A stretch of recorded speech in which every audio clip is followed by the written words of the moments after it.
കോഴിക്കോട്ടേക്ക് കൊണ്ടുവരുന്നതിനെ കുറിച്ചാണ് ആദ്യം തീരുമാനിച്ചിരുന്നത്. ആ രക്ഷാദൗത്യം എത്ര ശ്രമകരമാകും എന്നുള്ള കാര്യം വീണ്ടും നിലനിൽക്കുന്നത് കൊണ്ട് തന്നെ മംഗലാപുരം ഭാഗത്തേക്ക് അവരെ കൊണ്ടുപോകുന്നതിനെ കുറിച്ചാണ് ഇപ്പോൾ തീരുമാനിച്ചിരിക്കുന്നത്. അങ്ങനെയാണെങ്കിൽ ഈ 18 പേരെയും മംഗലാപുരം ഭാഗത്തേക്ക് കൊണ്ടുപോകും. ഇതിൽ 5 പേർക്കാണ് പരിക്കുള്ളത്. അതിൽ 2 പേരുടെ പരിക്കാണ് ഗുരുതരം എന്നും അറിയുന്നുണ്ട്. ചൈന, മ്യാൻമാർ, തായ്ലൻഡ്, ഇന്തോനേഷ്യ എന്നീ രാജ്യങ്ങളിൽ നിന്നുള്ള പൗരന്മാരാണ് ഈ കപ്പലിലെ ജോലിക്കാരായിട്ടുള്ളത്. ഇന്ന് രാവിലെ 9:30 മണിക്കാണ് കൊളംബോയിൽ നിന്നും നവി മുംബൈയിലേക്കുള്ള യാത്ര തുടങ്ങിയത്. ഇന്ന് രാവിലെ 9:30 മണിക്കാണ് ഈ കപ്പലിൽ തീപിടുത്തം ഉണ്ടാകുന്നത്. ആ തീപിടുത്തം അറിഞ്ഞ് ഏകദേശം 1 മണിക്കൂറിനുള്ളിൽ തന്നെ തീരരക്ഷാസേനയുടെ ദൗത്യങ്ങൾ ആരംഭിച്ചു എന്നുള്ള വിവരവും പുറത്തു വരുന്നു. നിലവിൽ ഇപ്പോഴുള്ള സാഹചര്യം ഞാൻ പറഞ്ഞത് കോസ്റ്റ് ഗാർഡ് കപ്പലുകൾ ഇതിന്റെ സമീപത്തേക്ക് എത്തിയിട്ടുണ്ട്. പക്ഷേ ഇവരിൽ ഉന്നയിക്കുന്ന ഒരു പ്രധാന പ്രശ്നം ഇതിനകത്ത് 7 തരത്തിലുള്ള അഗ്നി അല്ലെങ്കിൽ 7 തരത്തിലുള്ള രാസവസ്തുക്കൾ ഉണ്ട് എന്നൊരു വിവരമാണ് പറയുന്നത്. അതിൽ വെള്ളവുമായി തൊട്ട് കഴിഞ്ഞാൽ തീപിടിക്കുന്നത്, പരസ്പരം ഉരസിയാൽ തീപിടിക്കുന്നത്, അതുപോലെ തന്നെ കുലുങ്ങിയാൽ അഗ്നിബാധ ഉണ്ടാകുന്നത്, അങ്ങനെ വിവിധ തരത്തിലുള്ള വസ്തുക്കൾ ഇതിനകത്തുള്ളത് കൊണ്ട് തന്നെ ഏത് തരത്തിലുള്ള ഒരു അഗ്നി നിയന്ത്രണ സംവിധാനം പുറത്തെടുക്കണമെന്നുള്ള കാര്യത്തിൽ ഒരു തീരുമാനത്തിലേക്ക് എത്തും. എന്തായാലും 1 മണിക്കൂറിനുള്ളിൽ തന്നെ തീ അണയ്ക്കുന്നതുമായി ബന്ധപ്പെട്ട പ്രക്രിയയിലേക്ക് കടക്കും എന്നുള്ള വിവരം നമുക്ക് പുറത്തു വരുന്നുണ്ട്. കാരണം ഇത് കപ്പലിന്റെ ഗതിയില്ലാതെ കപ്പൽ മുന്നോട്ട് പോകുന്നത് മറ്റൊരു വലിയ അപകട സാധ്യതയ്ക്ക് വഴിവെക്കുന്നുണ്ട്. ഒരു പക്ഷേ തീരങ്ങളിലേക്ക് വന്ന് ഇത് സ്ഫോടനം ഉണ്ടാക്കാനോ അതല്ലെങ്കിൽ മറ്റുള്ള കപ്പലുകൾ പോകുന്ന വഴിയിലേക്ക് ഇത് കടന്നു കയറാനോ ഉള്ള സാധ്യതയുണ്ട്. അപ്പൊ ആദ്യഘട്ടത്തിൽ ഈ കപ്പലിനെ ഒരു കേന്ദ്ര ബിന്ദുവിലേക്ക് ആങ്കർ ചെയ്യുക, നങ്കൂരമിട്ട് ഉറപ്പിക്കുക. അതിനുശേഷം ഇതിനെ തീ അണയ്ക്കുന്ന പ്രക്രിയയിലേക്ക് കടക്കാം എന്നുള്ളതാണ് ഇപ്പോൾ നേവിയുടെയും കോസ്റ്റ് ഗാർഡിന്റെയും ഒക്കെ തീരുമാനം. ഇതുമായി ബന്ധപ്പെട്ട നീക്കങ്ങൾ ആരംഭിച്ചു കഴിഞ്ഞിരിക്കുന്നു. എന്തായാലും ഈ പരിക്കേറ്റ 2 പേർക്ക് പൊള്ളലാണ്. പൊള്ളലേറ്റവരാണ്, അതീവ ഗുരുതരമായി പൊള്ളലേറ്റവരാണ്. സാധാരണഗതിയിൽ ഇങ്ങനെ വെള്ളത്തിലേക്ക് ചാടുന്നത് കേന്ദ്ര തലത്തിലോ അല്ലെങ്കിൽ അന്തർദേശീയ തലത്തിലോ ഷിപ്പിംഗ് മന്ത്രാലയങ്ങളിൽ നിന്നും ബന്ധപ്പെട്ട വിവരങ്ങൾ ലഭ്യമാകുമ്പോഴാണ് ഈ കപ്പൽ ജീവനക്കാർ സാധാരണഗതിയിൽ ഇങ്ങനെ വെള്ളത്തിലേക്ക് ചാടുക. അത്തരത്തിൽ ഒരു വലിയ തരത്തിലുള്ള ഒരു സന്ദേശം ഇവർക്ക് ലഭ്യമായതിനെ തുടർന്നാണ് അവർ വെള്ളത്തിലേക്ക് ചാടി രക്ഷപ്പെടാൻ ഒരു ശ്രമം നടത്തിയത്. ആ സമയത്ത് തന്നെ, അതായത് ഈ ദുരന്തം ഉണ്ടാകുന്ന സമയത്ത് തന്നെ കേരള തീരത്തുള്ള കോസ്റ്റ് ഗാർഡ് വിഭാഗത്തെയും ഒപ്പം നേവിയും ഒക്കെ വിവരം അറിയിച്ചിരുന്നു. അതുകൊണ്ടാണ് വളരെ വേഗത്തിൽ ഈ കോസ്റ്റ് ഗാർഡിന്റെ കപ്പലുകൾക്ക് ഈ കടലിലേക്ക് ചാടിയവരുടെ അടുത്തേക്ക് എത്താൻ കഴിഞ്ഞതും അവരെ രക്ഷപ്പെടുത്താൻ കഴിഞ്ഞുവെന്ന് ആണ് വിവരങ്ങൾ പുറത്തു വരുന്നത്. ഒരു കാര്യം വ്യക്തമാണ്, ഇത് വളരെ സുരക്ഷിതമായി വളരെ സൂക്ഷിച്ചു മാത്രമേ ഈ കപ്പലിലെ തീയണയ്ക്കൽ പ്രക്രിയയിലേക്ക് കടക്കാൻ കഴിയുകയുള്ളൂ എന്നാണ് ദുരന്ത നിവാരണ അതോറിറ്റി വിഭാഗം തിരുവനന്തപുരത്തുള്ള അതിന്റെ ആ വിഭാഗം നൽകിയിരിക്കുന്ന ഒരു വാർത്താക്കുറിപ്പിലും ഇത് വ്യക്തമാക്കുന്നത്. കാരണം ഇതിനകത്ത് പലതരത്തിലുള്ള രാസവസ്തുക്കൾ, ഇനി ഇത് കൂടുതൽ വിവരങ്ങൾ വളരെ ചുരുങ്ങിയ സമയത്തിനുള്ളിൽ കപ്പലിൽ എന്തൊക്കെയാണ് രാസവസ്തുക്കൾ എന്ന പേര് വിവരങ്ങൾ ലഭ്യമാകും. അതിനുള്ള ശ്രമം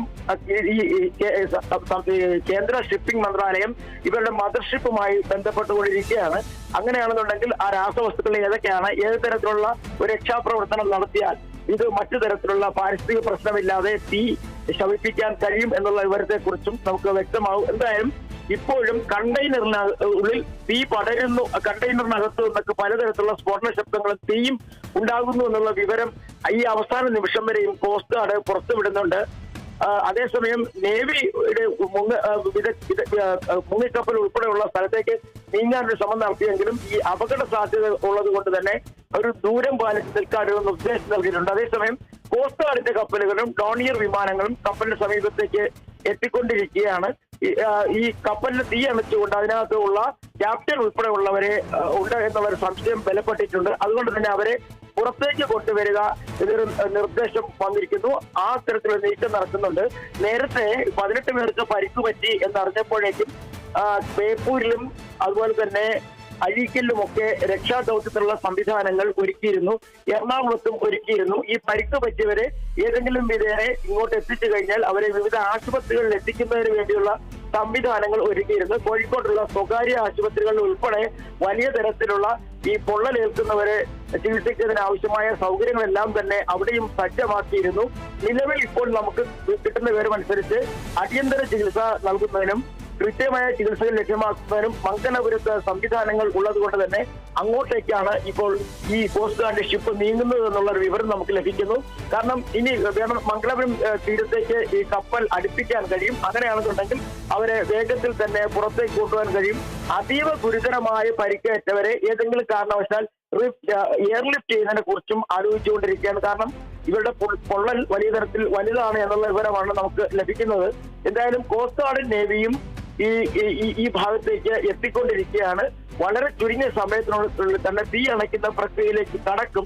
പക്ഷെ അതിനു മുമ്പ് തന്നെ ഈ കെമിക്കലുകൾ ഈ വസ്തുക്കൾ ഏതെങ്കിലും കാരണവശാൽ ഇതിൽ തീ അണയ്ക്കുന്ന ഈ പ്രവൃത്തികൾ നടക്കുമ്പോൾ ഈ വസ്തുക്കൾ വെള്ളവുമായി കലർന്ന് കടലിലേക്ക് പതിച്ചു കഴിഞ്ഞാൽ ഏതെങ്കിലും പാരിസ്ഥിതിക പ്രശ്നം ഉണ്ടാകുമോ, ഇത്തരം കാര്യങ്ങൾ കൂടി പരിശോധിക്കുന്നുണ്ട്. എന്തായാലും കേരള തീരത്ത് നിന്ന് 140 കിലോമീറ്റർ അകലെ ആയിട്ടാണ് ഇപ്പോൾ കപ്പലിന്റെ സ്ഥാനം എന്ന് നമുക്ക് വ്യക്തമാകുന്നുണ്ട്. ആ കപ്പലിന്റെ സമീപത്തേക്ക് കോസ്റ്റ് ഗാർഡിന്റെ കപ്പലും എത്തിച്ചേർന്ന് കഴിഞ്ഞിരിക്കുന്നു. അതുപോലെ തന്നെ കാണാതായവർക്ക് വേണ്ടി മറ്റൊരു വിഭാഗം, അതായത് കോസ്റ്റ് ഗാർഡ് തന്നെ മറ്റൊരു വിഭാഗം തിരച്ചിൽ നടത്തുന്നുണ്ട് എന്നുള്ള വിവരവും വരുന്നുണ്ട്. അത് ഇനി അവർ കപ്പലിലുണ്ടോ, അവർ പുറത്തേക്ക് ചാടി എന്ന ഇത്തരത്തിലൊരു സംശയമുണ്ട്. കപ്പലിൽ നിന്നും നിലവിൽ സന്ദേശങ്ങൾ ലഭ്യമാകുന്നില്ല എന്നുള്ളൊരു വിവരമാണ് അറിയുന്നത്. അതുകൊണ്ടാണ് കപ്പൽ നിയന്ത്രണ വിധേയമല്ലാതെ ഒഴുകി നടക്കുന്നത്. കപ്പലിലേക്ക് സന്ദേശങ്ങൾ കൈമാറാൻ ശ്രമിക്കുന്നുണ്ടെങ്കിലും പലപ്പോഴും ഇതുമായി ബന്ധപ്പെട്ട സന്ദേശങ്ങൾ ലഭ്യമാകുന്നില്ല. ഒരു പക്ഷേ കപ്പലിനകത്തുള്ളവരുമായി ബന്ധപ്പെട്ട് ഏതെങ്കിലും തരത്തിലുള്ള സന്ദേശങ്ങൾ ലഭ്യമായിരുന്നുവെങ്കിൽ ഒരു പക്ഷേ എളുപ്പമായ തീ അണയ്ക്കുന്ന കാര്യത്തിൽ. കാരണം കണ്ടെയ്നറുകളെ കുറിച്ചുള്ള ഏകദേശ ധാരണ എത്തിക്കഴിഞ്ഞാൽ വെള്ളം തെറിപ്പിച്ചുകൊണ്ട് അല്ലെങ്കിൽ വെള്ളം ചീറ്റിക്കൊണ്ട് തീ അണയ്ക്കാനുള്ള ശ്രമം ഇവരുടെ ഭാഗത്തുണ്ടാവും. മറ്റൊരു കാര്യം, ഏതെങ്കിലും കാരണവശാൽ ഈ അസാമാന്യമായ തരത്തിൽ തീപിടുത്തമുണ്ടായി കടലിലേക്ക് ഈ വസ്തുക്കൾ പതിച്ചു കഴിഞ്ഞാൽ ഉണ്ടാകാൻ പോകുന്ന ദുരന്തം വളരെ വലുതായിരിക്കും എന്നുള്ളൊരു സൂചന കൂടി നൽകുന്നുണ്ട്. എന്തായാലും നിലവിൽ ഈ കപ്പൽ ഇങ്ങനെ നിയന്ത്രണം വിട്ട് ഒഴുകി നടക്കുന്ന അവസ്ഥയിലാണ്. ആദ്യം ഈ കപ്പലിനെ നിയന്ത്രിച്ച് നിർത്തുന്നതിനെ കുറിച്ചും ഒപ്പം തൊട്ടു പിന്നാലെ തീ അണയ്ക്കുന്നതിനെ കുറിച്ചുമാണ് ഇപ്പോൾ കോസ്റ്റ് ഗാർഡും നേവിയും തത്വത്തിൽ ചർച്ച ചെയ്തുകൊണ്ടിരിക്കുന്നത്.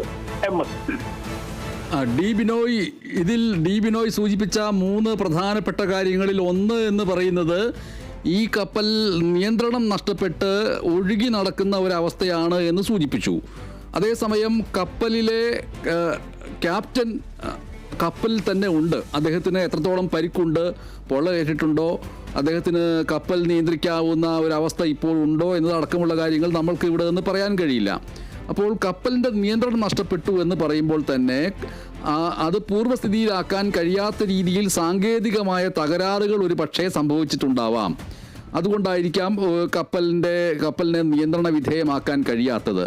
മറ്റൊന്ന്, ഇത്തരത്തിൽ അഗ്നിബാധ വളരെ ശക്തമായിട്ട് ഉണ്ടായിക്കൊണ്ടിരിക്കുന്ന ഒരു പശ്ചാത്തലത്തിൽ കപ്പലിനെ അതിൻ്റെ സാങ്കേതിക സംവിധാനങ്ങൾ ഓണാക്കുക, മറ്റ് സ്വിച്ചുകളെല്ലാം ഓണാക്കിക്കൊണ്ട് പ്രവർത്തിപ്പിക്കുക എന്ന് പറയുന്നത് വളരെ പെട്ടെന്ന് ഷോർട്ട് സർക്യൂട്ടിലേക്കും മറ്റും പോകാനും വലിയ രീതിയിലുള്ള വൻ സ്ഫോടനത്തിലേക്ക് പോകാനും സാധ്യതയുള്ളത് കൊണ്ടായിരിക്കാം. അപ്പോൾ നിയന്ത്രണം നഷ്ടപ്പെട്ട കപ്പലിനെ ക്യാപ്റ്റനെ ഉപയോഗിച്ചുകൊണ്ട് വരുതിയിലാക്കാൻ ശ്രമിക്കുക എന്ന് പറയുന്നതൊക്കെ അപ്രായോഗികമായിരിക്കും. അപ്പോൾ നങ്കൂരമിടുക എന്ന് പറയുന്ന ആ ഒരു പ്രവർത്തനം എങ്ങനെ വേണം എന്നുള്ളത് തീർച്ചയായിട്ടും കപ്പൽ മേഖലയുമായി ബന്ധപ്പെട്ട സാങ്കേതിക വിദഗ്ധർക്ക് മാത്രം അറിയാവുന്ന ഒന്നായിരിക്കണം. രണ്ടാമത്തെ കാര്യം എന്ന് പറയുന്നത് ബിനോയ് സൂചിപ്പിച്ചതുപോലെ ഈ തീ കപ്പലിൽ നിന്ന് അണയ്ക്കുന്നതിന് വേണ്ടി കപ്പലിൻ്റെ അരികിലേക്ക് ചെല്ലുന്നതിലെ സാങ്കേതിക തടസ്സത്തെക്കുറിച്ച് സൂചിപ്പിച്ചു. അതിൽ തന്നെ സാധാരണഗതിയിൽ നമ്മളുടെ നാട്ടിൻപുറത്തോ നഗരപ്രദേശങ്ങളിലോ ഒക്കെ അഗ്നിബാധ ഉണ്ടാകുമ്പോൾ അഗ്നിശമന സേന എത്തിയിട്ട് വെള്ളം അതിലേക്ക് പ്രവഹിപ്പിക്കുന്നത് പോലെയുള്ള ഒന്നല്ല ഇവിടെ വേണ്ടത്. തീ അണയ്ക്കുന്നതിന് വേണ്ടി പെട്ടെന്ന് തന്നെ തീ കെട്ടുപോകുന്ന രീതിയിലുള്ള പദാർത്ഥങ്ങൾ ഉൾക്കൊള്ളിച്ചുള്ള ജലപ്രവാഹമോ മറ്റോ ആണ് ചെയ്യേണ്ടത്. പക്ഷേ അവിടെ തന്നെയും ഈ കണ്ടെയ്നറുകളിലെ രാസവസ്തുക്കൾ ജലസാമീപ്യം കൊണ്ട് പൊട്ടിത്തെറിക്കുന്നതാണ് എന്നുള്ളത് അതിനെയും തടസ്സപ്പെടുത്തുന്നു എന്നും പറയേണ്ടി വരും, അല്ലേ? ഇതിനകത്ത് ഇതിന്റെ മദർഷിപ്പ് ഉണ്ട്. ആ മദർഷിപ്പിൽ നിന്നുള്ള വിവരങ്ങൾ, ഏതൊക്കെ കണ്ടെയ്നറുകളിൽ എന്തൊക്കെ വസ്തുക്കളാണ് അടങ്ങിയിരിക്കുന്നത് എന്നുള്ളൊരു വിവരം ഈ കോസ്റ്റ് ഗാർഡിനും നേവിക്കും കൈമാറേണ്ടതായിട്ടുണ്ട്. അത് വളരെ താമസമില്ലാതെ തന്നെ വളരെ വൈകാതെ തന്നെ അത് കിട്ടും എന്നാണ് നമുക്ക് വ്യക്തമാകുന്നത്. അത്തരത്തിൽ കിട്ടുകയാണ് എന്നുണ്ടെങ്കിൽ വളരെ വേഗത്തിൽ തന്നെ ഈ കപ്പലിനടുത്തേക്ക് ഇവർക്ക് എത്തിച്ചേരാൻ കഴിയും. ഇപ്പോൾ കപ്പലും അല്ലെങ്കിൽ അഗ്നിബാധയുണ്ടായ കപ്പലും ഈ രക്ഷാപ്രവർത്തന സംഘവുമായി വളരെ ദൂരമല്ലാത്ത സ്ഥലങ്ങളിൽ നിലനിൽക്കുന്നത്. കാരണം അവരും ഒരു കാര്യം കാത്തു സൂക്ഷിക്കുന്നുണ്ട്. ഈ എന്തെങ്കിലും വലിയ തരത്തിലെ പൊട്ടിത്തെറി ഉണ്ടായി കഴിഞ്ഞാൽ ഈ രക്ഷാപ്രവർത്തനത്തിന് പോകുന്ന കപ്പലിലേക്ക് ഉണ്ടാവുന്ന നഷ്ടങ്ങൾ അതുകൂടി കണക്കിലെടുത്തുകൊണ്ടാണ് വളരെ വേഗത്തിൽ ഇതിലേക്ക് അടുക്കാൻ കഴിയാത്തൊരു സാഹചര്യം. ഇതിൽ നമ്മൾ 2-3 ഘടകങ്ങൾ നമ്മുടെ ദുരന്ത നിവാരണ വിഭാഗം പറഞ്ഞത്.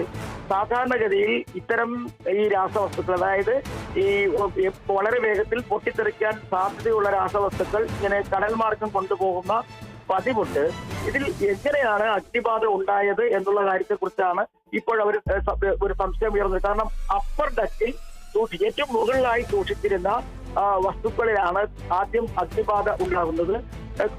വളരെ ദൂരെയായി ഈ കപ്പലുകളെ നിരീക്ഷിക്കുന്ന ഒരു സംവിധാനം ഇന്ത്യൻ തീരരക്ഷാ സേനയ്ക്കുണ്ട്. അത്തരത്തിൽ നിരീക്ഷിച്ച തീരരക്ഷാ സേനയുടെ ഭാഗത്താണ് അവരാണ് ആദ്യമായി ഈ ഭാഗങ്ങളിലൊക്കെ ഒരു തീയുടെ സാന്നിധ്യം കണ്ടെത്തും.